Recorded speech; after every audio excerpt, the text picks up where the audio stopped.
श्री सीताराम। भगवान के द्वादश प्रधान भक्त भाग 1। भक्तों, श्री नाभादास जी लिखते हैं कि विधि नारद शंकर सनकादिक कपिल देव मनुभूप नर हरिदास जनक भीषम बलि सुख मुनि धर्म स्वरूप। यानी श्री ब्रह्मा जी, श्री नारद जी, श्री शंकर जी, श्री सनकादिक जी, श्री कपिल देव जी महाराज, श्री मनु जी, श्री प्रहलाद जी, श्री जनक जी, श्री भीष्म पितामह जी, श्री बलि जी, महामुनि श्री शुकदेव जी और धर्मराज श्री युधिष्ठिर जी, ये 12 परम भागवत भगवान के अंतरंग सेवक हैं। जो इनका यश सुनते हैं और गाते हैं, उन सभी सुनने वाले श्रोताओं का और गाने वाले वक्ताओं का आदि से अंत तक सर्वदा ही मंगल हो। अंतरंग अनुचर हरिजू के जो इनको जस गावे, आदि अंत लो मंगल तिनको श्रोता बक्ता पावे। अजामेल पर संग यह निर्णय परम धर्म को जान, इनकी कृपा और पुनि समझे द्वादश भक्त प्रदान। अजामिल के प्रसंग में धर्मराज का यह परम श्रेष्ठ निर्णय जानिए। उनका क्या निर्णय था वो आगे एक श्लोक में कहेंगे कि इन्हीं की कृपा से और दूसरे भक्त जो हैं वे भक्ति के रहस्य को समझते हैं। ये द्वादश भगवान के प्रधान भक्त हैं। आज इस श्रृंखला में द्वादश प्रधान भक्तों की इस श्रृंखला के पहले भाग में हम आज श्री ब्रह्मा जी के विषय में कहेंगे। श्री ब्रह्मा जी द्वादश प्रधान महाभागवतों में अग्रगण्य हैं। श्रीमद् भागवत में जब यमराज ने अपने दूतों को परम भागवतों का वर्णन किया तो उन्होंने ब्रह्मा जी की गणना को सर्वप्रथम रखा है। स्वयंभूर नारद, यहाँ स्वयंभू अर्थात ब्रह्मा जी और फिर नारद। स्वयंभूर नारद शंभु कुमार कपिलो मनुः प्रहलादो जनको भीष्मो बलिर वैयासकिर वयम द्वादशैते विजानीमो धर्मं भागवतं भटाः गुह्यं विशुद्धं दुर्बोधम यम ज्ञात्वा अमृतम अश्नुते। अर्थात भगवान के द्वारा निर्मित भागवत धर्म परम शुद्ध और अत्यंत गोपनीय है। उसे जानना बहुत ही कठिन है।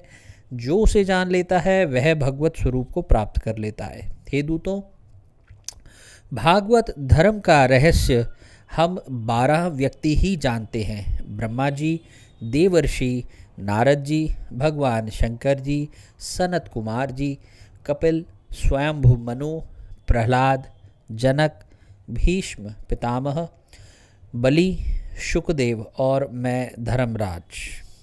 सृष्टि के पूर्व में यह संपूर्ण विश्व प्रलय के आर्णव के जल में डूबा हुआ था। उस समय एकमात्र श्री नारायण भगवान शेष शैया पर पौड़े हुए थे।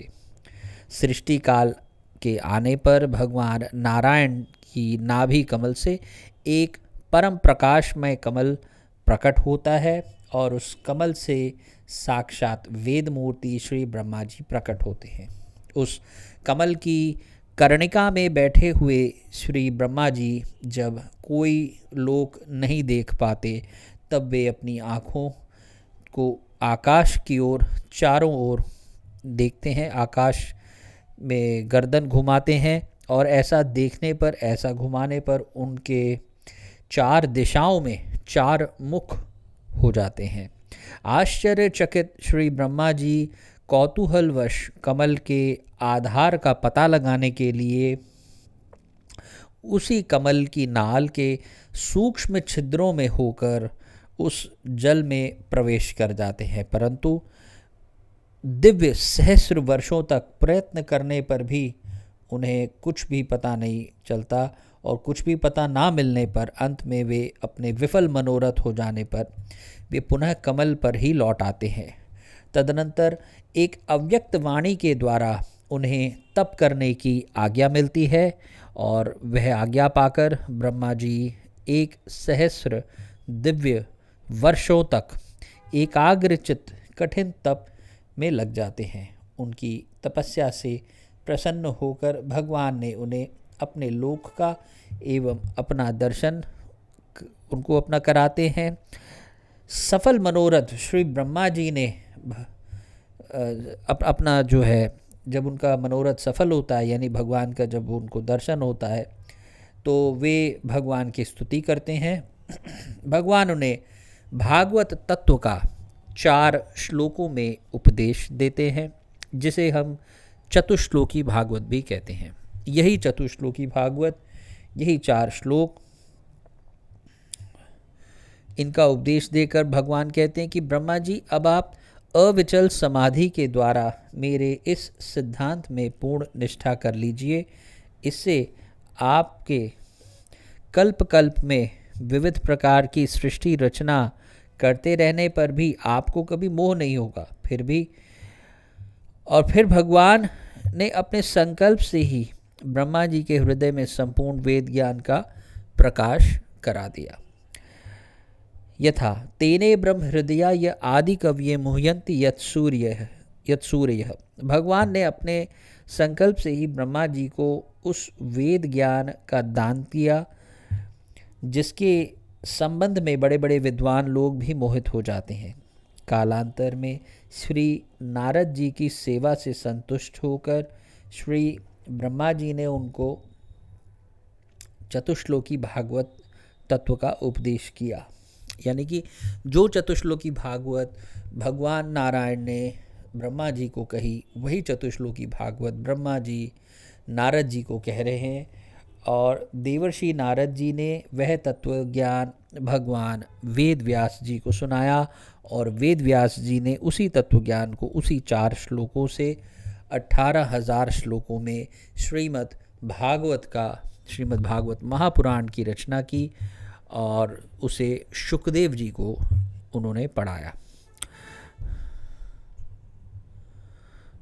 इस प्रकार श्रीमद् भागवत का लोक में विस्तार हुआ, और भगवान के द्वारा प्राप्त उपदेश का निरंतर चिंतन करते रहने से तथा भगवत स्वरूप का ध्यान करते रहने से श्री ब्रह्मा जी का अपने मन, वाणी और इंद्रियों पर इतना अधिकार हो गया है कि सदा सर्वदा जगत के प्रपंचों में लगे रहने पर भी उनकी जो वृत्तियां हैं वह स्वप्न में भी असत की ओर नहीं जाती हैं। श्री ब्रह्मा जी के परम सौभाग्य का क्या कहना है, जो कि ये भगवान के समस्त अवतारों के दर्शन स्तवन करते हैं। कलप कलप प्रति प्रभु अवतरहि, इसके अनुसार ब्रह्मा जी के अधिकार काल में 3600 बार भगवान के विविध अवतार होते हैं। क्योंकि 3600 क्यों कहा गया? क्योंकि एक कल्प जो ब्रह्मा जी का जो है वह 1 दिन होता है, और 100 वर्ष की ब्रह्मा जी की आयु में 3600 कल्प दिन, उतने ही रात्रि भी होते हैं। और इसी के साथ ही प्रायः अधिकांश अवतार ब्रह्मा जी की प्रार्थना से ही होते हैं। भक्तों, मैं वराह और भविष्योत्तर पुराण से एक वेंकटाचल महात्म्य एक पुस्तक है, उसको कुछ दिन पहले मैं पढ़ रहा था, और उसमें एक जगह मैंने देखा कि दशरथ जी जब दुखी हो जाते हैं कि मेरे पुत्र नहीं है कोई, तो वे वशिष्ठ जी के पास जाते हैं, और वशिष्ठ जी उनको ऐसा कहते हैं कि भगीरथी से कुछ 200 योजन दूर, भगीरथी से एक दिशा से 200 योजन दूर वेंकटाचल पर्वत है, आज जिसको हम तिरुपति बालाजी जहाँ विराजते हैं उसी का नाम वेंकटाचल पर्वत है। उस वेंकटाचल पर्वत पर अनेक महामुनि तपस्या कर रहे हैं। आप भी वहाँ जाइए और वहाँ जा कर के आप भगवान की प्रार्थना में जो देवता लोग हैं, महामुनि हैं, वो सब लगे हैं और आप भी उसमें सम्मिलित हुई है। तो वहाँ का जो विवरण वैसे तो बहुत विस्तार में है, लेकिन संक्षेप में मैं कहूँगा कि दशरथ जी जब वेंकटाचल पर्वत जाते हैं तो वहाँ जा कर के वे देखते हैं कि अनेक ऋषि मुनि अनेक योगासन में परिणत होकर के बहुत अच्छे प्रकार से एक तपस्या में लगे हुए हैं। और ऐसा दशरथ जी सुनते हैं कि यहाँ ब्रह्मा जी अति उग्र तपस्या में लगे हुए हैं और उसी वेंकटाचल पर्वत को ही एक विद्युतमय स्वरूप से, मतलब पूरा पर्वत ही एक विद्युतमय स्वरूप से वहाँ पर एक प्रकाशवान मूर्ति प्रकट होती हैं जो कि साक्षात विष्णु भगवान ही थे। और वे वहाँ पर तब ये संवाद होता है, ब्रह्मा जी उनकी स्तुति करते हैं और देवी देवता आदि भी स्तुति करते हैं।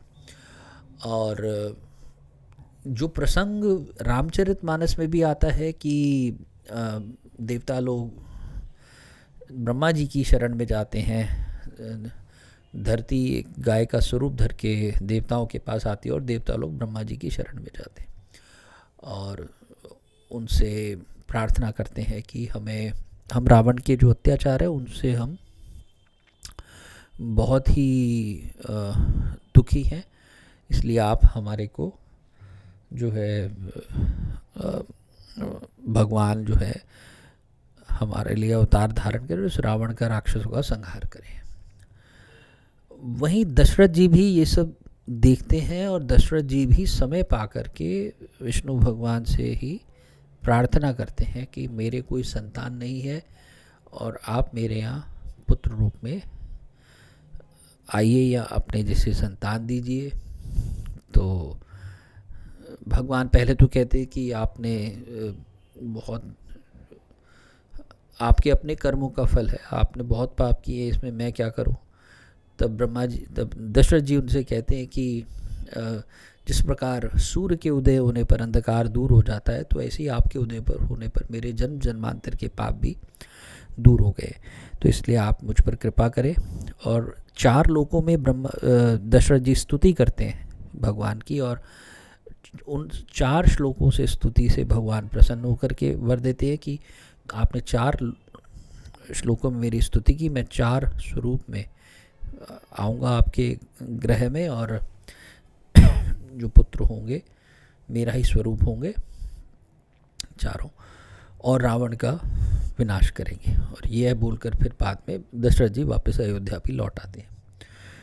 और ये एक दूसरी बात इसमें बड़ी विशेष आई है कि अधिकांश अवतार ब्रह्मा जी की ही प्रार्थना से होते हैं, यानी कि देवता लोग जो हैं वो डायरेक्टली सीधे तरीके से भगवान को प्रकट कर लें, ऐसा कम देखा गया है या नहीं देखा गया। वो अधिकांश तौर पे ये देखा गया कि वे ब्रह्मा जी की शरण में जाते हैं या शंकर जी की शरण में जाते हैं और फिर शंकर जी ब्रह्मा जी की शरण में जाते हैं, फिर ब्रह्मा जी ही भगवान को अवतार लेने के लिए उनकी स्तुति प्रार्थना आदि करते हैं। ये बात सही है कि उस स्तुति प्रार्थना में सभी सम्मिलित होते हैं, पर ब्रह्मा जी की ही शरण में जाते हैं। आप सोच सकते हैं कि ब्रह्मा जी जो है वो उनका जो एक उनका जो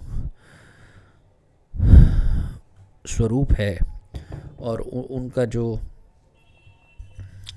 आप समझ लें उनका जो विस्तार है और उनकी जो स्थिति है वो बहुत ऊंची है देवताओं से। ठीक है, तो आज के लिए इतना ही। मैं अपनी वाणी को विश्राम दूंगा। ब्रह्मा जी को नमन करते हुए बरसाना यदि कोई गया हो तो जिस पर्वत के ऊपर राधा रानी जी का मंदिर है वह पर्वत ब्रह्मा जी का ही स्वरूप माना जाता है, उसे ब्रह्म पर्वत कहते हैं।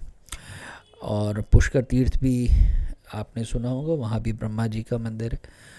इसी से मैं यहीं से अपनी हृदय से ब्रह्मा जी को नमन करता हूँ। और इतनी बड़ी सृष्टि करने के बाद भी भगवान की कृपा से उनको जो है मोह व्याप्त नहीं होता। ये सीखने वाली बात है कि हम जीवन में कितने ही ऊंचे बन जाए, बड़े बन जाएं, तो हमें भी ब्रह्मा जी से यही सीख लेनी चाहिए कि इतने सृष्टि विस्तार करने पर भी स्वयं ब्रह्मा जी को मोह नहीं होता है।